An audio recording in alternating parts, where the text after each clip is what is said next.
Hello everyone, I'm back. I am back. Welcome back to my channel. My name is Katie. I am the Introverted Reader and it's good to be back. Well, I had a wonderful time away. I took a break, from socials and everything, and it was wonderful. Florida was amazing. I got back last Thursday afternoon, and frankly it's all a blur. To be honest, my body is still adjusting to being back in my own time zone, but we are here finally to wrap up the month of September. I had planned to do this over the weekend, like on Saturday, because I woke up on Saturday and I was like, oh, feel good now. I think I can do this, but I spent the whole of Saturday in my pajamas. I did. I got up, I showered, and I put a clean pair of pajamas on and my Jack Skellington hoodie and I didn't move all day. So I was like, no video today, we'll do it on Tuesday. So here we are. Let's wrap up all the books we read. Now, the ones I'm going to mention here were not for the Introverted Reader Readathon. These one, the rest of them will be. Just, my brain is still mush, okay? But sadly, in the month of September, we did have a DNF. And that was Part of Your World by, you can't even see the purple foil on that. But yeah, Part of Your World by, who wrote this one? Liz Braswell. Now, the whole idea behind these, as I'm sure you've seen, is that they take the original Disney story, ask a question, like what would happen if this character did this? Or if this happened instead of this, instead of like the typical happily ever after. What would happen, say, and like the question for this one, what if Ariel had never defeated Ursula? Now, first and foremost, this book is nearly 500 pages long. It did not need to be this long. It did not. And another thing I have is that Ursula is the one running the human kingdom on land, whereas Ariel is the one under the sea. Now, answer me a question while I hydrate. If you have yet to hydrate, you do too. Riddle me this. Ursula's whole stick was that she wanted to be ruler of the seas and take Trident's power. So why in the deep blue is she doing on human land? Answer me that. That didn't make sense. And yeah, it was just way too long. It didn't need to be. It stretched out, and yeah, I just wasn't enjoying it. So there's a Disney twisted tale I shan't be going back to, which makes me really sad because I love Little Mermaid. But anyway, an audiobook that I listened to was House of Hades by Rick Riordan. This is the 4th book in the Heroes of Olympus series. Spoiler alert, I've finished the series now. But I'll talk more about the last book at the end of the month. But I finished this. I think this one might be my favorite, because like this one was just wow. And these books are chunky, but it took me no time reading it and it was just so good. I can't really give a synopsis for this one. Really, all I can tell you about this series is that it's a sequel series to Percy Jackson and the Olympians, and we're following a whole bunch. Well, we're still following Percy. Like, Percy and Annabeth are still in this series, but we're following different characters as well. And that's really all I can say. But if you have not read this series yet, highly, highly recommend. 5 stars.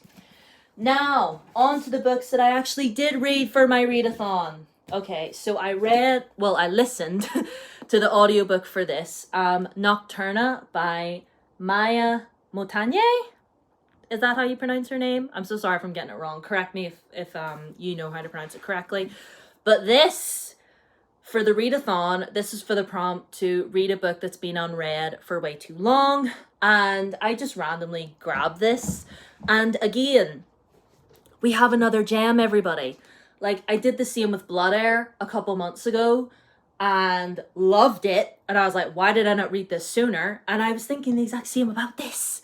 Okay, so this one is set in a world where everybody has different types of magic. Like magic, it's their motto for the kingdom is magic for all. and we're following our main character Finian Foy, or Finn, and she lives on the streets. She's rough and tumble. She lives on the streets. She's cool. And she can like face shift. She can change her appearance.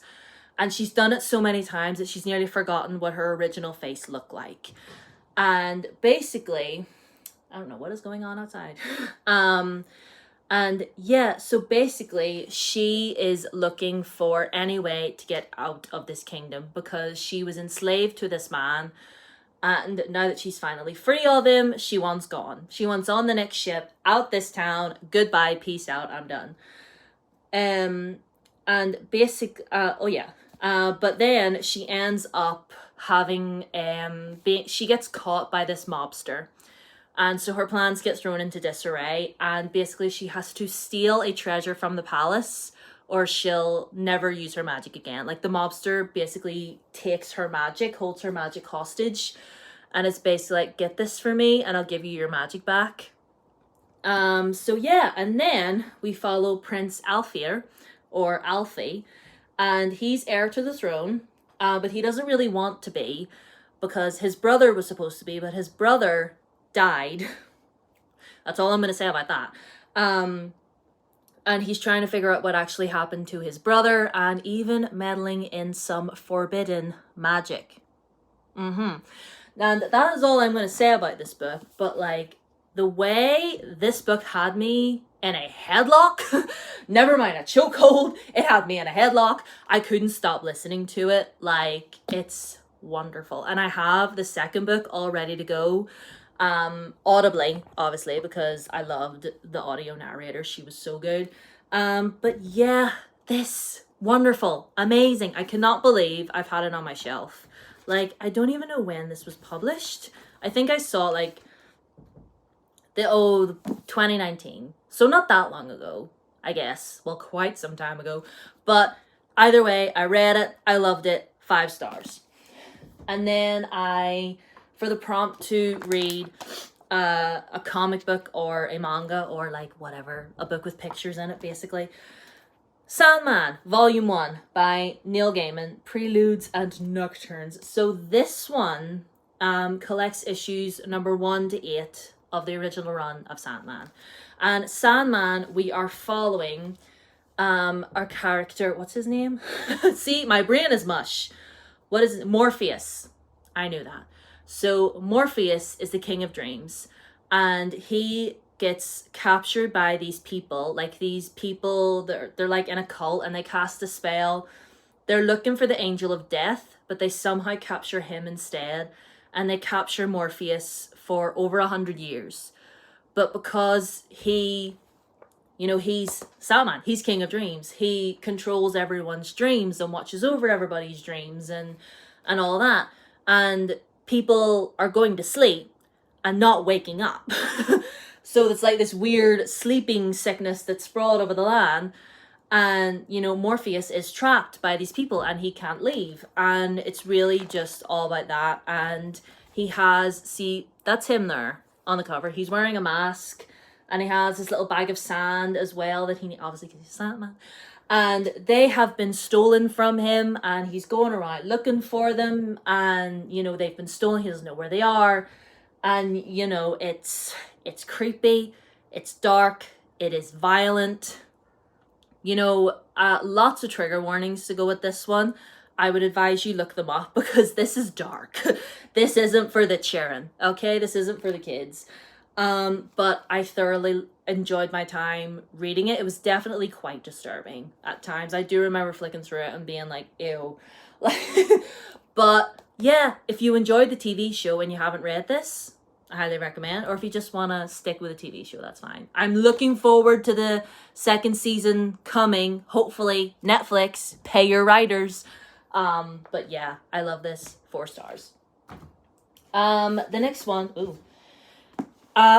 right. I read a book on my Kindle as well. Because my Kindle's over there charging. I don't have it over here with me. But what I read on my Kindle, before I talk about these last 2, was Reign of the Fallen. I think the author is Sarah Glenn Marsh, I think. Anyway, so Reign of the Fallen. this was for the prompt to read a book recommended by a friend or family.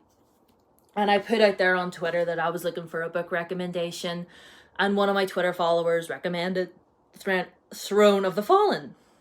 No, wait, Reign of the Fallen? I said Throne of the Fallen. Again, like I said, brain's still in American time. She's 5 hours behind. Anyway, Reign of the Fallen. I apologize, I got that wrong. Which is a fantasy book. And we're following our main character, who is a necromancer. And being a necromancer is a very sought after position in this kingdom. And basically, when a nobleman dies, it's the necromancer's job to go to the Deadlands to get them and bring them back. And the dead have to be shrouded in these death shrouds. And if any bit of their skin is exposed, they could turn into a monster. And as of lately, monster attacks or shade attacks. Those shades are basically like flesh-eating zombie type things. They're escaping the Deadlands for whatever reason, and they're killing people and attacking people. And it's basically our girl's job to figure out what's happening. And then she goes through a lot of trauma. I'll be honest. She goes through just really bad trauma. I'll leave it at that. And she spirals into a depression, and I'm mentioning this because she becomes dependent on a substance. And I'm just letting you all know that in case you fancy reading it, in case anything like that is too sensitive or triggering for you. So, but yeah. And, it was fine. I guess it was like, I suppose everything that you could really want in a fantasy book was there. It was fun. It was fine. It is queer. There is plenty of queer rep, which is great. Like, our main character is bisexual. And, there's plenty of other types of queer rep in there, which is wonderful. It was fine. I don't really feel the need to continue on with the series. If the rest of the series is good and you've read, let me know. But yeah, I think I gave it maybe like a lowish 4-star or like a 3.5, around that round. It was fine. And then, so the last two I want to talk about, I read Skander and the Phantom Rider by A.F. Stedman. This is for the prompt to read a middle grade. I think I might have had another book lined up to read for this, but I knew I wasn't going to get to that one, so I just read this one instead. So this is the sequel to Skander and the Unicorn Rider. And I have a review for the first one on my channel if you want to go and watch that. I really enjoyed this. This was a really good sequel. I had fun. So this series is basically about our boy called Skander, and he lives in sort of like an alternate world. It's set just like a normal UK, England. But in this alternate world, children, when they reach the age of like 12, 13, have to take this exam. It's called a hatching exam. Nobody really knows what exactly you have to do. But, you take the exam, and if you do well, you get chosen to go to the island, and you hatch and raise a unicorn. Now, the unicorns are not like your stereotypical, like sparkly rainbows, manes all rainbow colored, fantasy unicorns we're used to. These are bloodthirsty, dangerous beasts that would sooner skewer you with their horn than let you come anywhere near them. So yeah, basically Skander obviously goes to the island, and he gets his unicorn, and a whole bunch of stuff happens. Go watch my review if you want a bit more in depth. But yeah, that's what happens in the first one. Can't tell you too much about this one, but I thoroughly enjoyed myself, and I gave it 4 stars. Now, the last book I want to talk about, Gwen and Art Are Not in Love by Lex Croucher. This was to read a book with LGBTQ rep. Now, the premise of this sounded really interesting because Gwen and Art, these two, I'm not flipping you off, these two right here, she lives in Camelot and he lives in this other, I can't remember the name of his castle, but they are engaged to be married. They have been for a really long time. They don't want to get married because they don't really like each other all that much. So yeah, but like, they're not like the Gwen and Arthur, like King Arthur and Merlin and everybody is like mentioned, and I think Art, this guy, is like a very distant descendant of King Arthur himself. But anyway, Um, so they're engaged to be married, but they don't really like each other. They don't want to get married.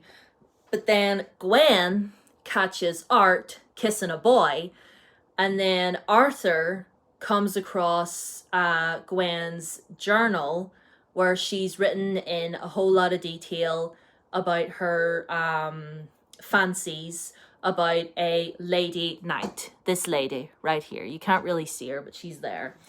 And, you know, the two of them find out about this, and, you know, and they're just sort of like, do you know what? We could help each other out here. Like, we'll pretend to be happy and engaged, but, you know, to the rest of the kingdom, and I'll keep your secret if you keep mine. You know, we can keep our mouths shut. You know, we can be happy and, you know, pretend that we're happy and that we're engaged and in love, but we keep each other's secrets. Like, if one of us wants to go and meet our beloveds, then the other covers for the other one, which is all well and good. But see, thing is, this was pretty bland. I'm gonna be real. I did enjoy, like, the romances was okay. Like, there was more development with Art, and because he starts to get close to Gwen's brother Gabriel, there was more development with their relationship than there was with Gwen and the Lady Knight. Like, the Lady Knight was just there. She was just there to be Gwen's love interest, and I really liked her. I wanted to get to know her better, but we never did. And another thing, there was this whole mention of, like, there were these cultists, right, that believed in, like, Arthur's return, like King Arthur's return, you know, and wanting to bring magic back and everything.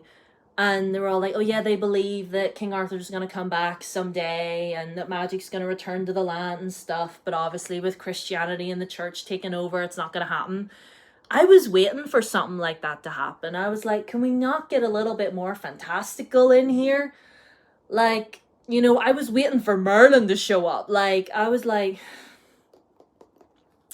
I understand the route that our author was going.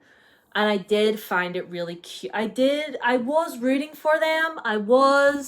But I don't know. I wanted more out of this. I didn't feel that Gwen's relationship with Lady Bridget was developed enough. Bridget was just there. And that was what pissed me off. Well, it didn't really piss me off. It annoyed me a little bit because I was like, it felt rushed. You know, and Arthur and Gabriel got so much, whereas the other two didn't, and I felt bad. And Gwen was a little bit annoying, I won't lie to you. Like, she, you know, she just acted like your stereotypical spoiled princess, and I get that's her whole shtick, but there were so many times when I just wanted to shake her and be all like, will you, like, you're not a child anymore, will you just... But anyway, it was anticlimactic, if I'm being honest, at the end of the day. I guess the romance was okay, but I don't know, it was just well, not like like but like just meh, you know?